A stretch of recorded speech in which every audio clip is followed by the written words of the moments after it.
अस्सलाम वालेकुम, मैं हूं शाहजेब खानजादा। डॉक्टर ताहिरुल कादरी एक दफा फिर भरपूर अंदाज में प्रेस कॉन्फ्रेंस कर रहे हैं, इल्जामात की बारिश कर रहे हैं, इसको स्टेज 1 गिरदान रहे हैं, कह रहे हैं आगे जाके पूरी तरीके से हुकूमत के खिलाफ खड़े होंगे।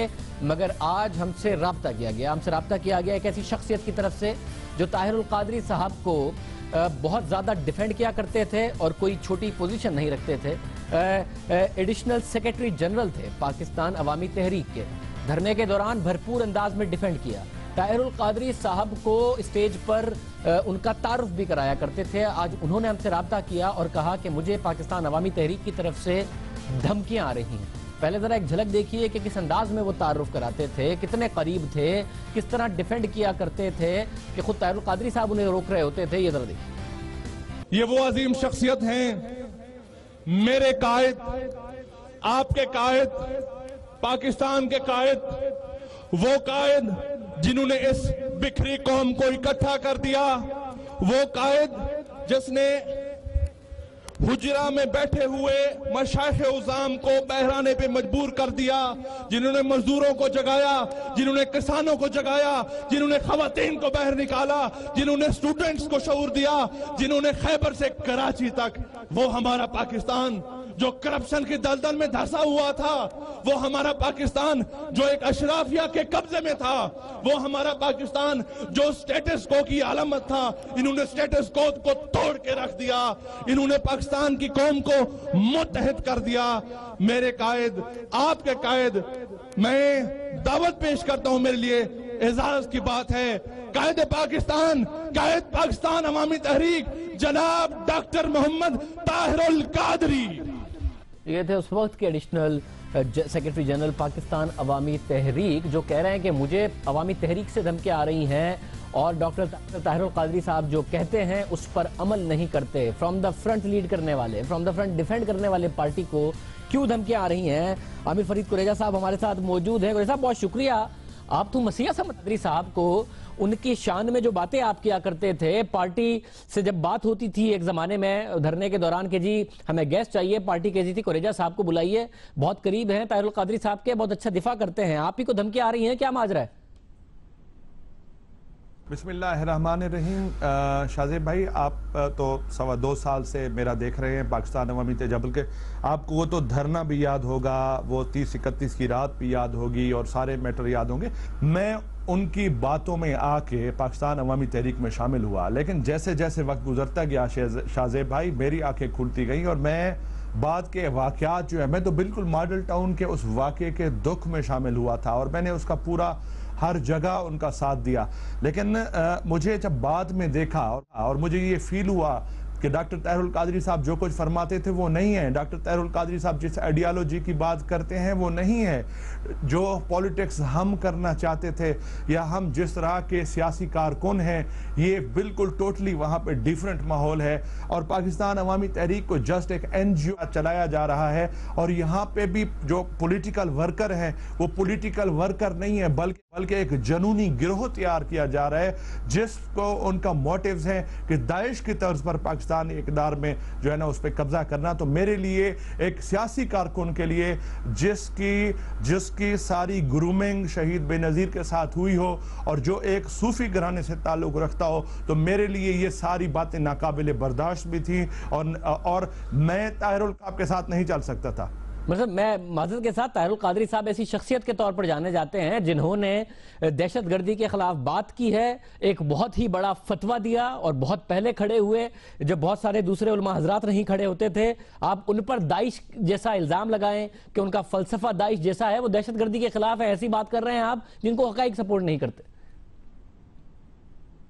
अच्छा देखें शाहजेब भाई, मैंने कुछ मैसेजेस भी भेजे हैं जो मेरे फ़ोन में इस वक्त भी खड़े हैं। क्या एक पॉलिटिकल पार्टी का ये तर्ज अमल हो सकता है कि एक सेंट्रल एडिशनल सेक्रेटरी जनरल जो 2.25 साल आपके साथ रहा हो, जब वो पार्टी छोड़े उसको आप गद्दार करार दे के कत्ल की धमकियां दें? शाहजेब भाई, मैंने 4 दिन हुए पाकिस्तान अवामी तहरीक छोड़े हुए, मुझे 4 दिन से कत्ल की धमकियां और मुझे जो है जनाब दुनिया जहान की गालियां दी जा रही हैं और कत्ल की धमकियां दी जा रही हैं और थ्रेट्स दिए जा रहे हैं। मैंने खुद आपको मैसेजेस सेंड किए हैं जिसमें यह कहा गया है कि आपने पाकिस्तान अवामी तहरीक के खिलाफ खबरदार बात की और मुझे गद्दार करार दिया जा रहा है। पाकिस्तान अवामी तहरीक के मैं उसको पॉलिटिकल जमात नहीं समझता। वो तो जब अपने मुखालिफ की बात करते हैं तो उन्हें यजीद करार देते हैं, उन्हें एक्सप्लॉइट करते हैं, उनके एहसासात से खेलते हैं। मैंने कहा डॉक्टर साहब 18 का इलेक्शन आ रहा है, अभी उनके वो यहीं पे पाकिस्तान पे तशरीफ फरमा थे, क्वेटा का सानिया हो गया, तो मैंने उनको रिक्वेस्ट की कि सारी सियासी क़यादत जा रही है, खुदारा आप क्वेटा का विजिट कर लें। इतना वकला शहीद हुए, आप वकील भी हैं, इतना वकला शहीद हुए, इतना बड़ा सानिया। इमरान खान साहब गए हैं, नवाज शरीफ साहब गए हैं, आर्मी चीफ गए हैं, सारे गए, डॉक्टर ताहिरुल कादरी साहब नहीं थे। देखें शाहजेब भाई, ये पॉलिटिकल एटीट्यूड नहीं है। मतलब आपको भेजी गई जो धमकियां आए, आप दुरुस्त कह रहे हैं, आपने मुझे भेजी, मैंने वो देखी हैं, मगर उसको जाहिर है वेरीफाई लॉ इन्फोर्समेंट कर सकते हैं, हुकूमत नोटिस ले, और अगर आपको धमकियां आ रही हैं तो आपकी सिक्योरिटी और आपको आने वाली धमकियों को भी वेरीफाई करे और देखे, वो हुकूमत की जिम्मेदारी है। मगर आपका इख्तिलाफ तो जाती हुआ, नजरियाती कैसे हुआ? 27 अगस्त को तो अभी आप शेख रशीद साहब के साथ खड़े थे जलसे में, स्टेज पर, और भरपूर अंदाज में तकारीर कर रहे थे। नहीं, मैं आपको बताऊं, मेरी आंखें 6 महीने से 8 महीने से खुल चुकी थी। मैं उनको कह भी रहा था, मैं विद इन पार्टी उनके साथ मेरी बात भी हो रही थी। देखें, मैंने आखिर की कोशिश की, मैं लगा हुआ था कि किसी तरह पाकिस्तान अवामी तहरीक जो है सियासी जमात की तरह काम करे, जिस तरह तहरीक इंसाफ है, जिस तरह पीपल्स पार्टी है, जिस तरह जमात इस्लामी है, जिस तरह नून लीग है। मेरा उनसे काफ़ी दिनों से इस बात पे इख्तलाफ चल रहा था। बिल आखिर 27 के जलसे के बाद मैंने डॉक्टर ताहिरुल कादरी साहब के साहबजादे डॉक्टर हसन मोइनुद्दीन के साथ बाकायदा मेरी तल्ख कलामी हुई इस बात पे, और मैंने उनको कहा कि मेरा अब पाकिस्तान अवामी तहरीक के साथ चलना इंतहाई मुश्किल है। मतलब आप कादरी साहब की स्ट्रेटजी को क्वेश्चन कर रहे हैं, मगर कादरी साहब के बारे में तो मशहूर है कि वो आए नहीं जाते, लाए जाते हैं। वो पॉलिटिकल स्ट्रेटजी लॉन्च नहीं करते, वो तो खुद लॉन्च किए जाते हैं। एक ऐसे लीडर से आप डिसएग्री कर रहे हैं, आपको इतने से ये बात नहीं पता थी कि वो क्या मामला है ताहिरुल कादरी साहब का?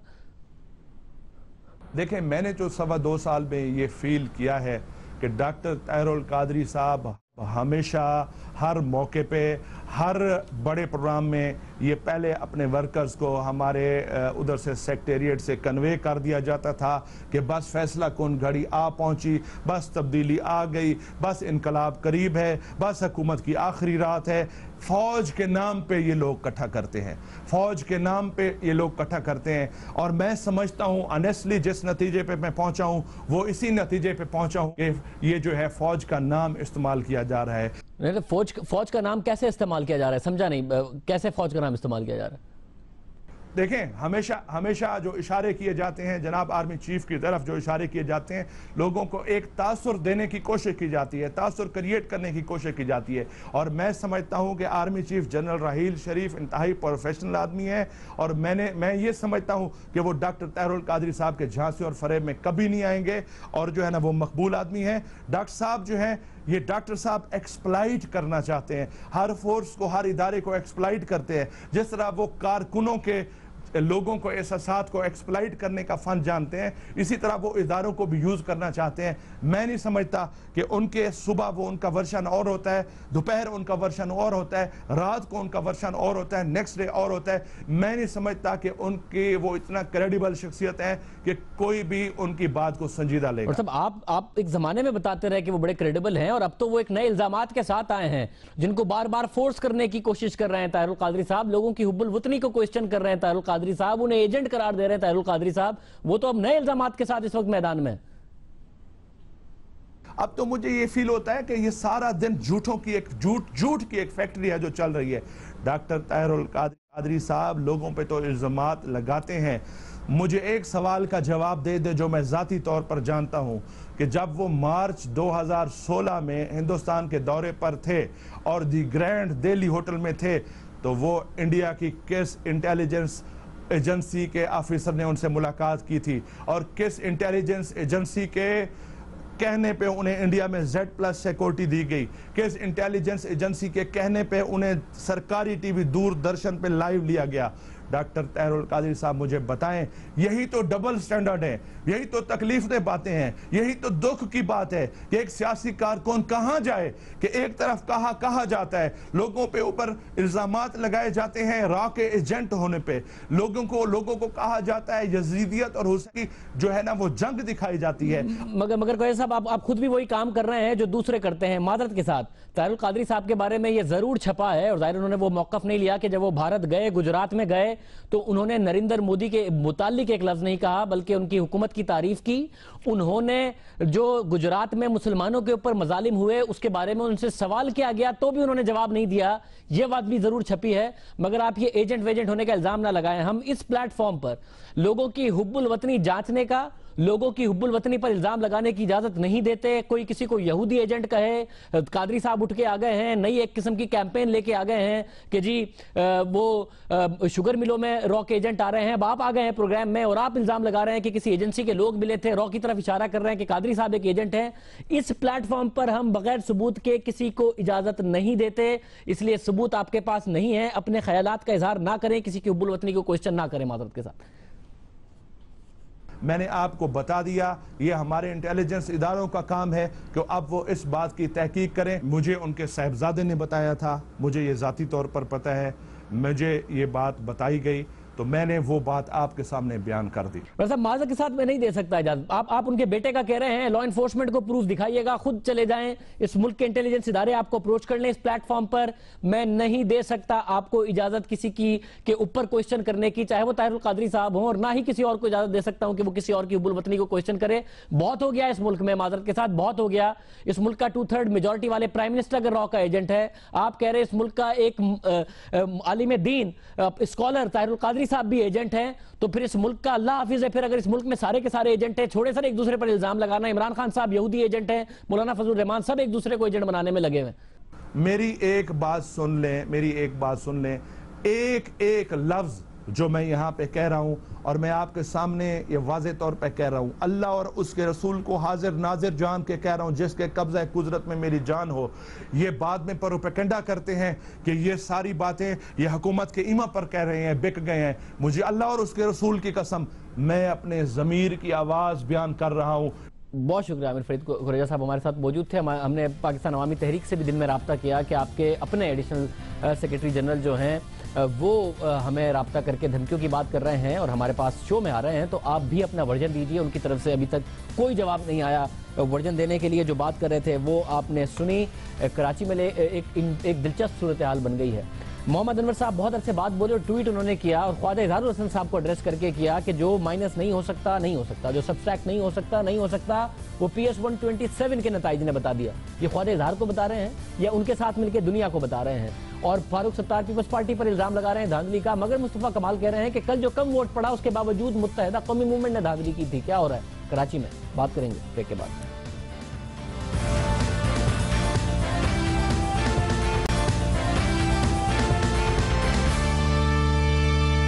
प्रोग्राम में आगे बढ़ते हैं और बात करते हैं कराची के उस इलेक्शन की जिसकी हर एक की नजर में अपनी एक एक्सप्लेनेशन है। कल इलेक्शन हुआ, MKM हारी, पीपल्स पार्टी जीती, सीट थी मुत्तहिदा कौमी मूवमेंट की, ले गई पाकिस्तान पीपल्स पार्टी। एक अरसा पहले होती थी सीट पीपल्स पार्टी की। आज मोहम्मद अनवर साहब काफी दिन बाद बोले और उनकी तरफ से कहा गया कि आज का टर्न आउट यानी कि PS 127 में जो वोट पड़े हैं ये साबित करते हैं कि बाय इलेक्शन कराची ने साबित कर दिया कि जो सब्सट्रैक्ट नहीं हो सकता यानी कि जो माइनस नहीं हो सकता, जिसे नहीं निकाला जा सकता, वो नहीं निकाला जा सकता।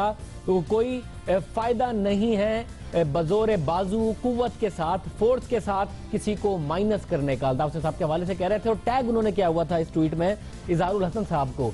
तो क्या ख्वाजा इजहारुल हसन साहब को कह रहे थे कि भाई ये कुव्वत लगाने का कोई फायदा नहीं है? आज के टर्नआउट से ये साबित हो गया कि जिसको सब्सट्रैक्ट नहीं किया जा सकता, जिसको इस पार्टी से नहीं निकाला जा सकता, उसे नहीं निकाला जा सकता। हमने कोशिश की मोहम्मद अनवर साहब से कि आप ये इजहारुल हसन साहब को बता रहे हैं या इजहारुल हसन साहब को टैग करके बाकी दुनिया को ये बात बता रहे हैं कि अल्ताफ हुसैन साहब को पार्टी से नहीं निकाला जा सकता और PS 127 का टर्नआउट ये बात साबित करता है।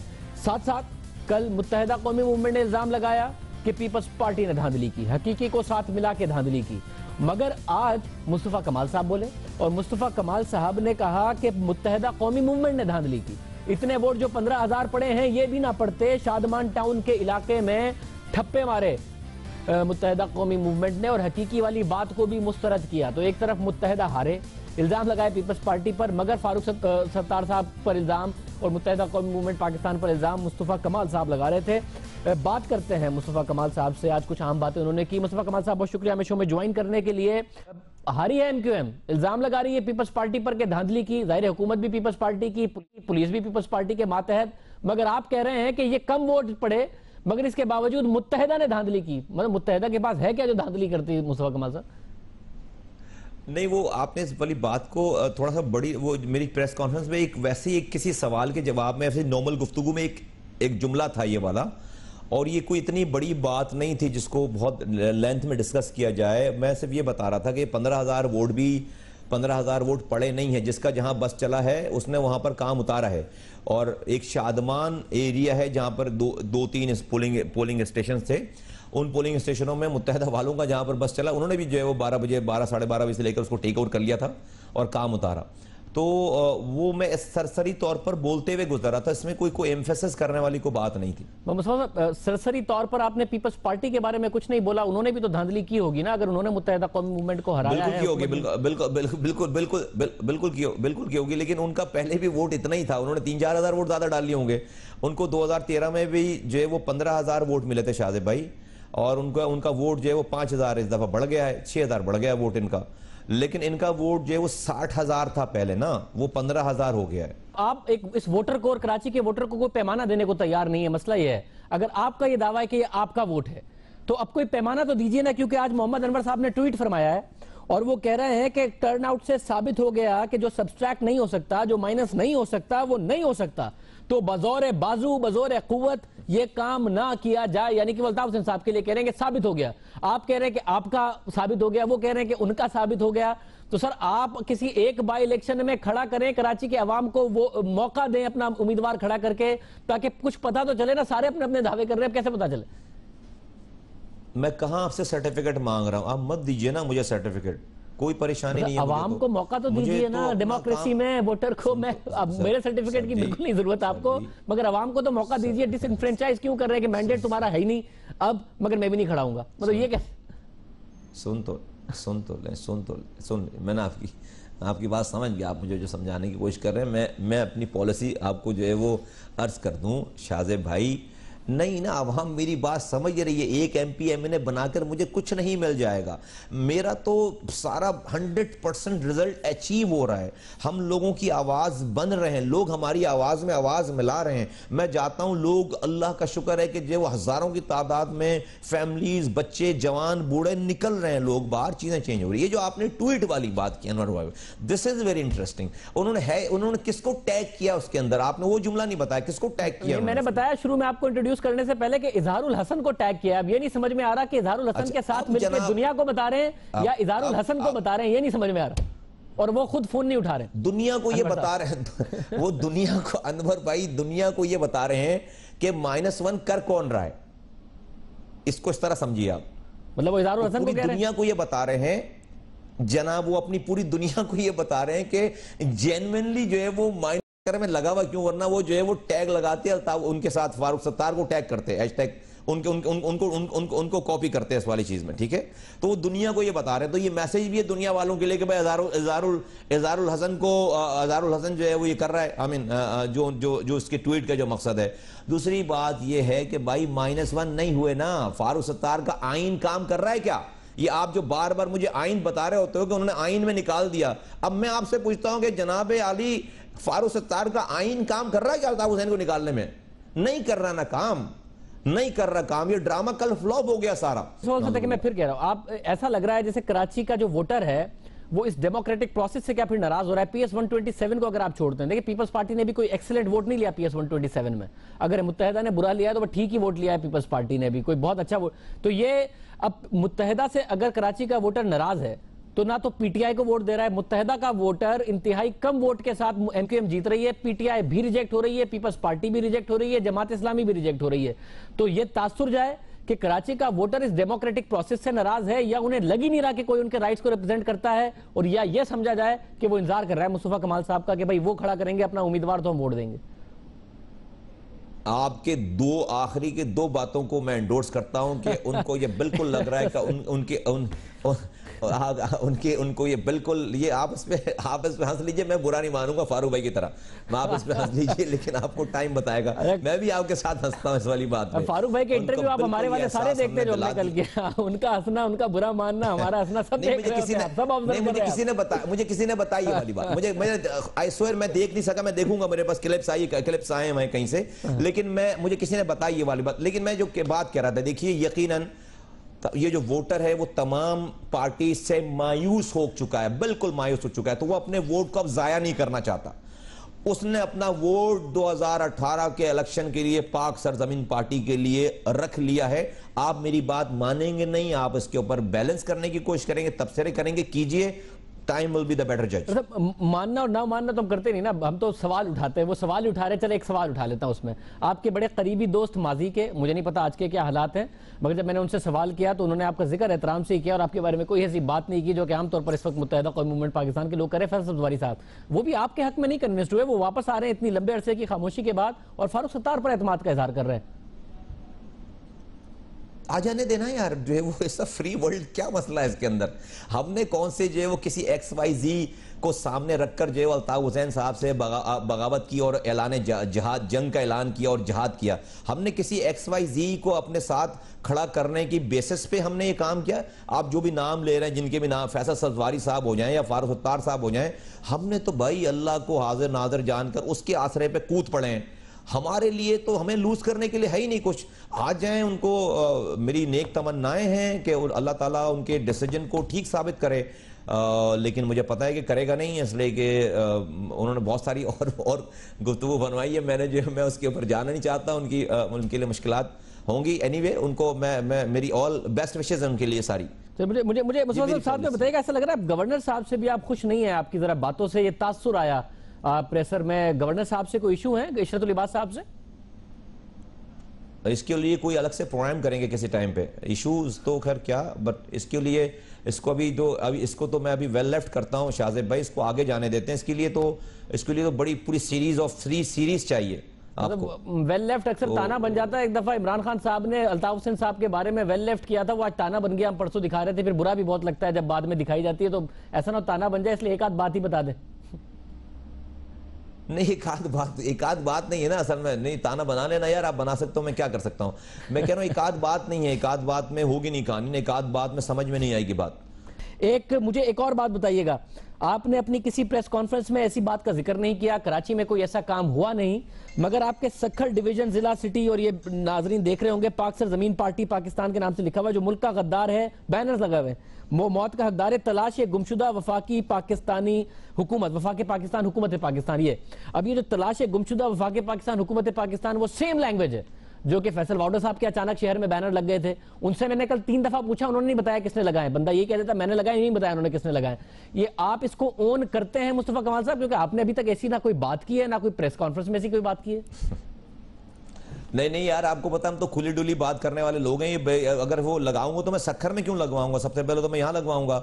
ये कोई आई थिंक टकरा गया होगा वहां पे हमारे वालों को। सक्खर मैं चेक करता हूँ कि सक्खर में जो हमारे जिम्मेदारान है या किसी ने जो बैनर लगाने वालों ने जो है वो अपनी तरफ से नाम लिखा है सारा, तो वो हमारी पॉलिसी बिल्कुल क्लियर है, नहीं, इससे हमारा कोई ताल्लुक नहीं है। आपके लिए हैरान कौन है हमारी जो ऑर्गेनाइजेशन है उससे टेक्स्ट एक जैसा हो, एक बैनर लगे कराची में, वो भी अचानक छपके सारे कराची में लग जाए, और एक लगे सक्खर में। आपके लिए हैरान कौन है? आपकी पार्टी का नाम इस्तेमाल हुआ है, तो आप इस पर पूछगछ करेंगे बाकायदा तौर पर? बिल्कुल डेफिनेटली जो है मैं इसके ऊपर पूछगछ करूंगा, लेकिन ये तो बहुत आसान काम है शाहजेब भाई। कल को मेरे नाम से कोई यहाँ पे भी लगा सकता है, उस पर नीचे PSP लिख दे, तो मैं क्या कर लूंगा उसके ऊपर। जब मुत्तहिदा कौमी मूवमेंट के लगते हैं, फारूक सत्तार साहब के घर के बाहर वॉल चॉकिंग होती है और बैनर लगते हैं, आप प्रेस कॉन्फ्रेंस में 4-4 दफा हवाले देते हैं। जब इतना ही आसान काम है तो उनके लिए भी ऐसे ही लिया करें जिस तरह अपने लिए ले रहे हैं। ऐसा है ना कि जो वो उसको फिर मैं डिफेंड नहीं कर, उसी तरह बोल रहा हूँ ना, मैं आए बाएं शाएं नहीं कर रहा हूँ। नाम बताने में 4 मिनट नहीं लगाऊंगा ना मेरे भाई। आप हमेशा जो है मुझे कंपेयर करने लगते हो, तो मैं फिर कल जहां बैठे हुए थे उसके बराबर आप ही से कंपेयर कर रहा हूं, किसी और से नहीं कर रहा। आपकी बात को आप ही की बात से कंपेयर कर रहा हूं, किसी और से नहीं कर रहा। अच्छा सुनो, अच्छा सुन लीजिए, कल जहां बैठे हुए थे वो जब मौसूफ जहां प्रेस कॉन्फ्रेंस कर रहे थे, उसके बराबर वाले घर पे मकबूजा कराची की चौकिंग हुई हुई थी। तो मकबूजा कराची की चौकिंग, मकबूजा कराची का नारा तो अल्ताफ हुसैन साहब ने लगाया है। नदीम नुसरत ने ये ट्वीट जो है वो किया है वो उन्होंने ये वाली बात बताई कि एक सीक्रेट डील हुई है। नदीम नुसरत के ट्वीट का आपने जिक्र नहीं किया अपने प्रोग्राम में। एक सीक्रेट डील का पता जो है पाकिस्तान में किसी उनके रहनुमाओं को नहीं था, नदीम नुसरत साहब को डील का पता था सारा।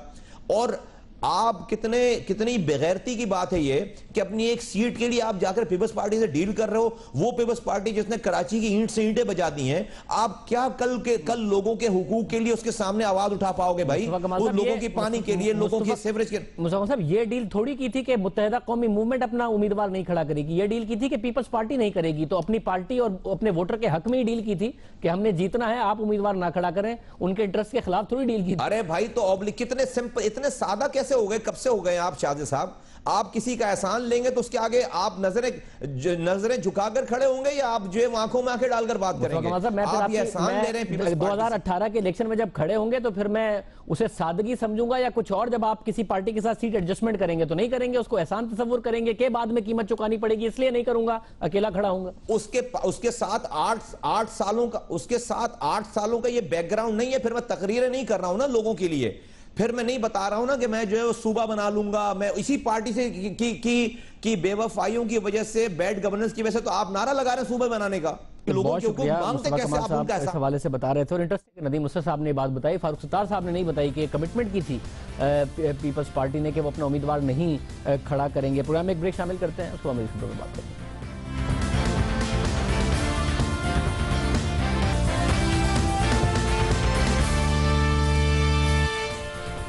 दोबारा खुशामदीद नाजरीन। अगर आपको याद हो, डॉक्टर आसिम को गिरफ्तार किया गया। डॉक्टर आसिम के बाद बहुत सारे दूसरे लोगों को गिरफ्तार किया गया इस इल्जाम में कि वो डॉक्टर आसिम के अस्पताल में कॉल्स करके दहशतगर्दों का इलाज कराते थे। डॉक्टर आसिम पर शुरू में यह इल्जाम लगा कि वो इलाज करते थे दहशतगर्दों का। उसके बाद वसीम अख्तर के ऊपर कोई और केस बन गया, डॉक्टर आसिम के ऊपर नैब का केस बन गया। मगर ओरिजिनल केस का क्या हुआ? क्या आपने सोचा? क्या किसी ने यह सोचा कि इल्जाम लगा था वसीम अख्तर पे कि उन्होंने दहशतगर्दों का इलाज कराया, तो वसीम अख्तर पकड़े गए, उस दहशतगर्द को पकड़ा जिसका इलाज कराया था। कादिर पटेल पर इल्जाम लगा कि उन्होंने गैंगस्टर का इलाज कराया, कादिर पटेल को पकड़ लिया, तो किस गैंगस्टर को किसी ने पकड़ा जिसका कादिर पटेल ने इलाज कराया था। यही इल्जाम उमैर सिद्दीकी, हमाद सिद्दीकी के केयर ऑफ होने पर इल्जाम लगाया गया। डॉक्टर आसिम पर यह इल्जाम लगा, तो मामला क्या था? वकील आए डॉक्टर आसिम के हमारे शो में और उन्होंने कहा कि रेंजर्स रिकॉर्ड ले गई थी ज़ियाउद्दीन हॉस्पिटल से, हार्ड डिस्क ले गई और उस हार्ड डिस्क में उन्होंने रिकॉर्ड को टेम्पर किया है और ज़बरदस्ती गलत रिकॉर्ड जमा कराया है और ये मौक़िफ़ उन्होंने अदालत में भी अपनाया। हमने ये रसीदें हासिल की जो कि सबमिट की गई थी अदालत में और कोशिश की कि इसकी जांच पड़ताल करें कि मामला क्या है। क्यों कादिर पटेल कह रहे हैं कि भाई कौन सा ऐसा गैंगस्टर है जो 82 साल का हो सकता है? इस बिल में क्या बदला और क्या नहीं बदला गया? हम आपके सामने कुछ हकाइक रखने जा रहे हैं। इस वक्त मेरे हाथ में एक बिल है जिस पर लिखा हुआ है कि ज़ियाउद्दीन अस्पताल में इलाज कराया कादिर पटेल ने, और कादिर पटेल का ये बिल आप इस वक्त मेरे सामने देख रहे हैं और केयर ऑफ कादिर पटेल लिखा हुआ है और बंदे का नाम लिखा हुआ है कि शिराज कामरेड का इलाज कराया कादिर पटेल ने, मगर नीचे उम्र लिखी हुई है 82 साल। हम गए इस कॉन्टैक्ट नंबर पर, इस एड्रेस पर जो कि एड्रेस दिया गया था, और हमने यहाँ पर जाके पूछा कि भाई यहाँ पर क्या शिराज कामरेड रहता है? वैसे तो शिराज कामरेड की उम्र 30 साल बताई जाती है, इसमें 82 साल लिखी हुई है। तो हमें पता चला कि इस फैमिली ने कंफर्म किया कि हाँ जी ये बिल हमारा ज़रूर है, मगर इस बिल में कुछ तब्दीली की गई है। उन्होंने हमें बताया कि ये हमारे जो मौसूफ जिनका इलाज हुआ था वो 82 बरस के थे, इंतकाल कर चुके हैं। इसमें एड्रेस हमारा ठीक है, नंबर हमारा ठीक है, नाम इस बिल में तब्दील कर दिया गया है। तो जिसने बदला उसने शिराज कामरेड का क्या सिर्फ नाम लिख दिया, कादिर पटेल साहब का केयर ऑफ लिख दिया, बाकी चीजें नहीं लिखी। हॉस्पिटल जरा ये कहते हैं कि हमारे बिल में तो केयर ऑफ की गुंजाइश ही नहीं होती, ये भी अमेंड किया गया है। हमने दूसरा बिल उठाया और दूसरा बिल था केयर ऑफ उमैर सिद्दीकी और बंदे का नाम लिखा हुआ था रमीज। हमने इस कॉन्टैक्ट नंबर पर और इस एड्रेस पर राब्ता किया कि भाई ये कोई रमीज यहाँ रहता है और क्या उसको लॉ इन्फोर्समेंट ने गिरफ्तार नहीं किया जब उनको गिरफ्तार कर रही है जिसका इसने इलाज कराया। तो जब हमने राब्ता किया तो बंदा निकल कर आया असल में मुईज, और उसने कहा कि हाँ मैंने इलाज कराया था ज़ियाउद्दीन से, मगर मेरा नाम रमीज नहीं, मेरा नाम मुईज है। और ओरिजिनल बिल की कॉपी भी हमारे पास इस वक्त उसकी मौजूद है। और उसने साथ में ये कहा कि भाई मैंने डेंगू का इलाज कराया था, इसके अलावा मैंने कोई इलाज नहीं कराया और मैं किसी के केयर ऑफ नहीं गया था। एक और बिल हमने उठाया जिसके ओरिजिनल इल्ज़ाम में वसीम अख्तर को गिरफ्तार किया गया था, जो इस वक्त मेरे हाथ में है। इस नंबर को हमने फॉलो किया क्योंकि इसमें लिखा हुआ है कि बिलाल का इलाज वसीम अख्तर साहब ने कराया। जब हम इस एड्रेस पे गए कि भाई इनको गिरफ्तार किया गया या नहीं किया गया, तो इस एड्रेस पर बंदा निकल के आया बकीउल्ला, जो 60 साल से जायद उम्र का है, सोशल वर्क करता है और सदर में उसका रीगल में ऑफिस है। और वो उसने कहा कि भाई मैं तो ना कभी ज़ियाउद्दीन गया हूं, ना मैंने किसी भी किस्म का इलाज कराया है। एक और बिल जिसमें केयर ऑफ हमाद सिद्दीकी लिखा हुआ है और शख्स का नाम आदिल लिखा हुआ है, इसका भी नंबर और एड्रेस पे गए तो यहाँ पर शख्स निकल के आया सिराज, एक बीवी 2 छोटे बच्चे हैं उसके, खौफजदा हो गया और उसने कहा कि भाई मैंने भी कभी ज़ियाउद्दीन में इलाज नहीं कराया। ये बिल का मामला क्या है? बहुत बड़ा केस है, बहुत बड़ा मामला है। इस केस में डॉक्टर आसिम अंदर हुए, इस केस में वसीम अख्तर अंदर हुए, इस केस में कादिर पटेल अंदर हुए लंदन से आने के बाद, इस केस में छापे मारे जा रहे हैं, इस केस में अनीस कायम खानी अंदर हुए। ये हो सकता है कि आपने उन लोगों को गिरफ्तार किया हुआ है जिन पर यह इल्जाम है कि इन्होंने फोन कॉल्स की थी और उन लोगों का पता ही नहीं जिनका इलाज कराया गया था। जो एड्रेस और फोन नंबर लिखे हुए हैं उस पर जब हमारी तहकीकाती टीम गई तो उन पर जो बंदे सामने आए वो हमने आपके सामने रखे हैं। कोई 82 साल का है, इंतकाल कर चुका है, कोई 60 साल का है, कभी इलाज नहीं कराया, कोई 30 साल का है, उसको डेंगू का मर्ज हुआ था, हमें ओरिजिनल बिल भी दिए गए। जो शिराज कॉमरेड का नाम जो लिखा गया, जो 82 साल का था, उनका पीटीसीएल नंबर, घर का सर्टिफिकेट भी हमें दिया गया और ओरिजिनल बिल भी दिया गया कि भाई ज़ियाउद्दीन से हमने इलाज कराया था और ये हमारे बिल हैं। क्या ये सब एक झूठ पर मबनी था? इसका फैसला अदालत करेगी। मगर क्या अदालत के सामने गलत सबूत रखे गए? क्या डॉक्टर आसिम के ऊपर ओरिजिनल केस गलत बनाया गया? क्या रिकॉर्ड को टेम्पर किया गया? क्या वसीम अख्तर को एक गलत केस में उलझा के ओरिजिनली गिरफ्तार किया गया और बाद में उनके ऊपर 12 मई का केस बनाया गया? क्या रऊफ सिद्दीकी गलत इल्जाम में गिरफ्तार है? क्या अनीस कायम खानी गलत इल्जाम में गिरफ्तार है? क्या किसी और तरक्की याफ्ता मुल्क में यह हो सकता है या तरक्की पजीर मुल्क में कि अदालत के सामने इस किस्म का रिकॉर्ड जमा कराया जाए कि जो इलाज कराने के लिए फोन करने वाले हैं वो गिरफ्तार हैं और जो जिनका इलाज कराया गया था, जिनके ऊपर ये कहा गया है कि वो दहशतगर्द हैं, उनका किसी को पता नहीं। अदनान हुसैन हमारे नुमाइंदे हमारे साथ मौजूद हैं जिन्होंने इस पर तफसीली काम किया है। अदनान, बहुत शुक्रिया, आपने ये सारे एड्रेसेस पे गए, सबसे बात की। कोई एक बंदा ऐसा निकला इनमें से जिसने कहा कि हाँ भाई मेरे पास लॉ इन्फोर्समेंट आई थी और उन्होंने मुझसे पूछा था कि आपका वसीम अख्तर ने या हमाद सिद्दीकी ने या अनीस कायम खानी ने या कादिर पटेल ने इलाज कराया था, आए चला थाने चले, किसी के पास आया कोई? शाजिद साहब, बड़ी दिलचस्प सूरत-ए-हाल थी क्योंकि ये हम फॉलो कर रहे हैं इस साल की इब्तिदा से ये केस जो है वो प्रोसीड हो रहा है, बिल्स वगैरह पेश किए गए थे, तो हमें एक पेशेंट भी ऐसा नहीं मिला जिसको लॉ इन्फोर्समेंट एजेंसीज ने गिरफ्तार किया हो। जो इस पे नंबर दिए गए थे, जो एड्रेसेस दिए गए थे और जो नाम दिए गए इन बिलों पे, वो आपस में मुमासलत ही नहीं रखते, आपस में मेल ही नहीं खाते। एड्रेस किसी का है, नाम किसी का है, कांटेक्ट नंबर किसी का। ये नजर आया मैंने जब आपने ये जो सारी रिसर्च की इस पे, मगर इन बंदों में से किसी ने नहीं कहा कि इनसे पूछा गया है क्योंकि भाई अगर इनका इलाज कराने के इल्जाम में गिरफ्तार है वसीम अख्तर, अनीस कायम खानी, तो इन्हें गिरफ्तार करने के लिए कोई नहीं कोशिश हुई, इनसे पूछा? एक शख्स भी हमें ऐसा नहीं मिला कि जिसको इस केस के हवाले से भी कोई सुनबुन हो, उसने सुना हो। डेफिनेटली उनको पता था एक केस चल रहा है, लेकिन उन्हें यह नहीं पता था कि उनका नाम इन बिल्स में है, उनके नंबर इन बिल्स में है। हमने कहा लॉ इन्फोर्समेंट, पुलिस या दूसरे एहलकारों ने आपसे कोई राब्ता किया, किसी ने आपसे पूछगछ की? उनका कहना था किसी ने अब तक उन्हें ट्रेस नहीं किया, आप वो पहले शख्स हैं जो हमसे राब्ता कर रहे हैं। 82 साल वाले शख्स हैं शिराज कॉमरेड, जिसकी उम्र 30 साल है। अब कादिर पटेल साहब को इसमें गिरफ्तार किया गया है, तो ये जो नाम बदला, तो उनके अहले खाना ने कहा कि वो वफात पा चुके हैं, उनका ज़ियाउद्दीन में इलाज हुआ था और 82 बरस के थे। क्या मसला था? एग्जैक्टली, बिल्कुल हुआ ये कि उस पे एक बिल जब हमने देखा तो उस पे एक पीटीसीएल नंबर था, हमने उस पीटीसीएल नंबर को ट्रेस किया। जब उस पीटीसीएल नंबर को ट्रेस किया तो वो एड्रेस निकला एफबी एरिया का। वो बिल हमारे पास मौजूद है, उनका पिछले महीने का पीटीसीएल बिल मौजूद है, वो एफबी एरिया में ट्रेस हुए। हमने जब उनसे कहा कि भाई आपके घर कोई शिराज रहता है, कॉमरेड रहता है जिसका कादिर पटेल ने इलाज करवाया हो, तो उनका कहना था ऐसी कोई बात नहीं है। मकसूद अली खान साहब जिन्होंने उम्र 82 साल थी, उन्होंने डेफिनेटली उनका इलाज वहां पे हुआ ज़ियाउद्दीन में, लेकिन उनका टारगेट किलिंग से कोई ताल्लुक नहीं था। उन्होंने ना कादिर पटेल को वो जानते हैं, ना कादिर पटेल ने कभी उनके इलाज के लिए कॉल की। ज़ियाउद्दीन में उनका इलाज हुआ और वहीं उनकी वफात। ये वो बिल्स हैं जिनके बारे में जाहिर उनके वकील ने कहा कि ये टेम्पर किए हैं लॉ इन्फोर्समेंट के इदारे ने और अदालत में ये जमा कराए गए हैं। बिल्कुल, ये अदालत में जमा कराए गए हैं। ईद के बाद इस केस की समाअत होनी है। सिंध हाई कोर्ट में ये केस लगा हुआ है। डॉक्टर आसिम ने सिंध हाई कोर्ट को एप्लीकेशन दी हुई है कि 20 तारीख को उसकी समाअत होनी है, कि इसको तेज किया जाए केस को। आपने अस्पताल से पूछा कि ये केयर ऑफ का खाना होता भी है अस्पताल के बिल में या नहीं होता है? ये भी डाला गया है? सबसे पहले डेफिनेटली यहां पे जियाउद्दीन हॉस्पिटल पे एक इल्जाम लग रहा था, तो हमने मुनासिब समझा पहले हम उन मरीजों से राब्ता करें जिन्होंने जियाउद्दीन हॉस्पिटल में इलाज करवाया था। हमने जब उनके बिल्स देखे तो उस पे केयर ऑफ था ही नहीं। फिर हमने अपने जराए से जियाउद्दीन हॉस्पिटल से राब्ता किया, उनसे पता किया, तो उनका वहां पे ये पता चला कि उनके सॉफ्टवेयर में केयर ऑफ का ऑप्शन ही नहीं है। अगर वहां से आप जाते हैं, इलाज करवाते हैं, बिल लेते हैं, तो कहीं भी बिल पर केयर ऑफ लिखा हुआ नहीं आता। बहुत शुक्रिया अदालत ने इस पर काम किया। मैं फिर को ये शिराज कॉमरेड का बिल बताया गया। ये अंदर वो ओरिजिनल शख्स का डेथ सर्टिफिकेट है जो इंतकाल भी कर चुका है 82 बरस के, और उसकी फैमिली ने ये जियाउद्दीन का ओरिजिनल बिल भी बता दिया जहां पे उनका इलाज हुआ था। इसमें केयर ऑफ का कोई खाना नहीं है। आगे जाके उन्होंने अपनी पीटीसीएल की रसीद भी दी है कि भाई हाँ हम यहीं रहते हैं। सारे के सारे प्रूफ इनकी फैमिली की तरफ से दिए गए। पता नहीं पाकिस्तान में क्या क्या होता है, क्या क्या हो रहा है, किसी और मुल्क में ये होता बेहतर है कि ज़ाहिर है अदालत ने फैसला करना है किसने गलत बयानी की किसने नहीं की। मगर इस वक्त तक के हमारे हक़ाइक़ यही कहते हैं, और हम आपको ये बताते चले कि हमने रेंजर्स के तर्जुमान से बाकायदा तौर पर बार बार ये वर्जन मालूम करने की कोशिश की कि आप इस पर वर्जन बताइए, हम ये स्टोरी कर रहे हैं। आमतौर पर 1 दिन 2 दिन में हमको स्टोरी कर देते हैं। ये स्टोरी हमने 2 हफ्ते तक होल्ड करके रखी, मुसलसल रब्ता किया, आप अपना वर्जन दीजिए। इस पर हमें वर्जन नहीं मिला। प्रोग्राम में एक ब्रेक शामिल करते हैं। एक बड़ा अफसोसनाक कत्ल हुआ है कराची में, वालिदैन को इंसाफ नहीं मिल रहा, जगह जगह की कोशिश कर रहे हैं, पुलिस स्टेशन जा रहे हैं, क्यों नहीं मिल रहा, और एक इतना भयानक कत्ल हुआ है, इस पर बात करेंगे एक ब्रेक के बाद।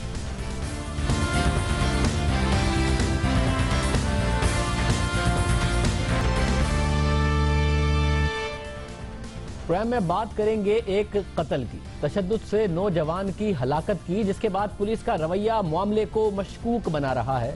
जिसका बेटा कत्ल हुआ, एफआईआर उसकी मुद्दत में नहीं काटी जा रही है, बल्कि खुद से ही एफआईआर दर्ज करके 3 मुश्तबा अफराद को गिरफ्तार भी कर लिया गया है। मंगल की रात कराची के करीब सुपर हाईवे पर मवेशी मंडी की कार पार्किंग में तशद्दुद से नौजवान की मौत हो गई। इतना तशद्दुद उस पर किया गया कार पार्किंग में, इस मसरूफ जगह पर जहां पर मंडी लगी हुई है, और वो जिंदा ना रह सका। तशद्दुद करने वाले कोई और नहीं, मवेशी मंडी इंतजामिया के अहलकार थे, जिन्होंने मामूली तनाज़े पर तशद्दुद करके सिविल एविएशन के मुलाजिम 27 साला वजाहत सिद्दीकी की जान ले ली, और वजाहत के साथ उसके कज़न को भी तशद्दुद का निशाना बनाया। इस पूरे मामले में पुलिस का रवैया मशकूक है, क्योंकि पुलिस ने कल रात खुद ही वाक़े का मुकदमा दर्ज कर लिया, 3 मुश्तबा अफराद को गिरफ्तार भी कर लिया। मगर बात यहीं ख़त्म नहीं हो रही। मकतूल के वालिद अजहर सिद्दीकी खुद अपनी मुद्दत में कत्ल का मुकदमा दर्ज कराना चाह रहे हैं, मगर पुलिस पहले ही मुकदमा दर्ज कर चुकी है। मकतूल के वालिद अदालत जा रहे हैं और वो मवेशी मंडी इंतजामिया के खिलाफ मुकदमा दर्ज कराना चाहते हैं। इस वक्त एजाज साहब हमारे साथ मौजूद हैं। एजाज साहब बहुत शुक्रिया में ज्वाइन करने के लिए। बहुत ही अफसोस का वाकया है, आपका जवां साला बेटा इस तरीके से उस पर टॉर्चर किया गया, तशद्दुद किया गया। क्या पुलिस आपके साथ ताउन नहीं कर रही? जो एफआईआर आप कटवाना चाहते हैं वो नहीं काट रही? जी नहीं, वो नहीं काट रही है। वो कह रही है कि हमने काट दिया सरकार की, हमने 3 आदमी गिरफ्तार किए थे, हम उसको किस में डालते। तो मैंने बोला तो आप हमको जिस वक्त फ़ोन करते हम उस वक्त आ जाते, आपके सामने आपको बता देते हालात। लेकिन उन्होंने बोला नहीं, अब तो ये कट गई है, अब कुछ नहीं हो सकता। अब जो आप ऐसा करें, एसएसपी साहब से मिल लें, वो चाहें तो कर सकते हैं। अच्छा, आप जानते हैं उन लोगों को, आप किसी और के खिलाफ करवाना चाहते हैं? पुलिस कह रही है हमने पहले 3 बंदे पकड़े हुए, अब हम इन्हें कहाँ डालें, इसलिए इन्हीं के खिलाफ अब एफआईआर कट गई है। मेरा भाई भी वहाँ मंडी में जानवर लगाए हुए, जब उसको पिटाई कर रहे थे तो मेरे भाई ने, मेरे बेटे ने किसी तरह उसको फ़ोन करके इतला दी कि चाचा ये मुझे मार रहे हैं, आप आके बचाओ, बुरी तरह मार रहे हैं, आके बचाओ।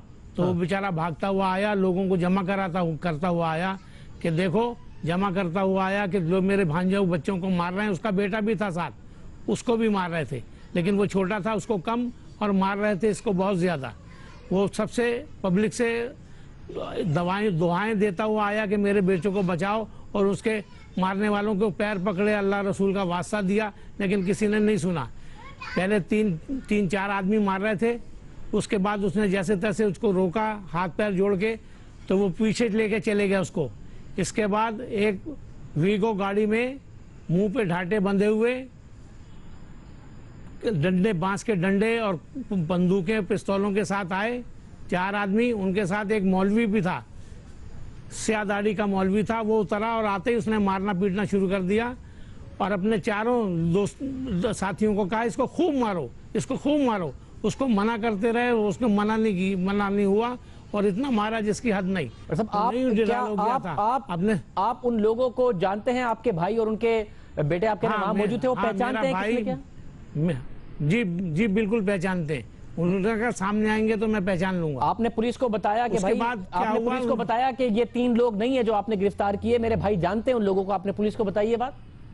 हाँ, हमने कहा ये हमसे कोई ताल्लुक नहीं, हमने कह दिया आप जो है ना हमारी मदइयत में रिपोर्ट लिखें और हमारे को शनाख्त परेड कराएं, वहां पर ले जाके हम आपको बताएंगे कि कौन कौन है। आप अदालत जा रहे हैं? मेरे बेटे को वहीं गिर गया था जी, इंशाल्लाह मैं कल इधर एप्लीकेशन दूंगा दोबारा कि मेरे वो लिखी जाए FIR।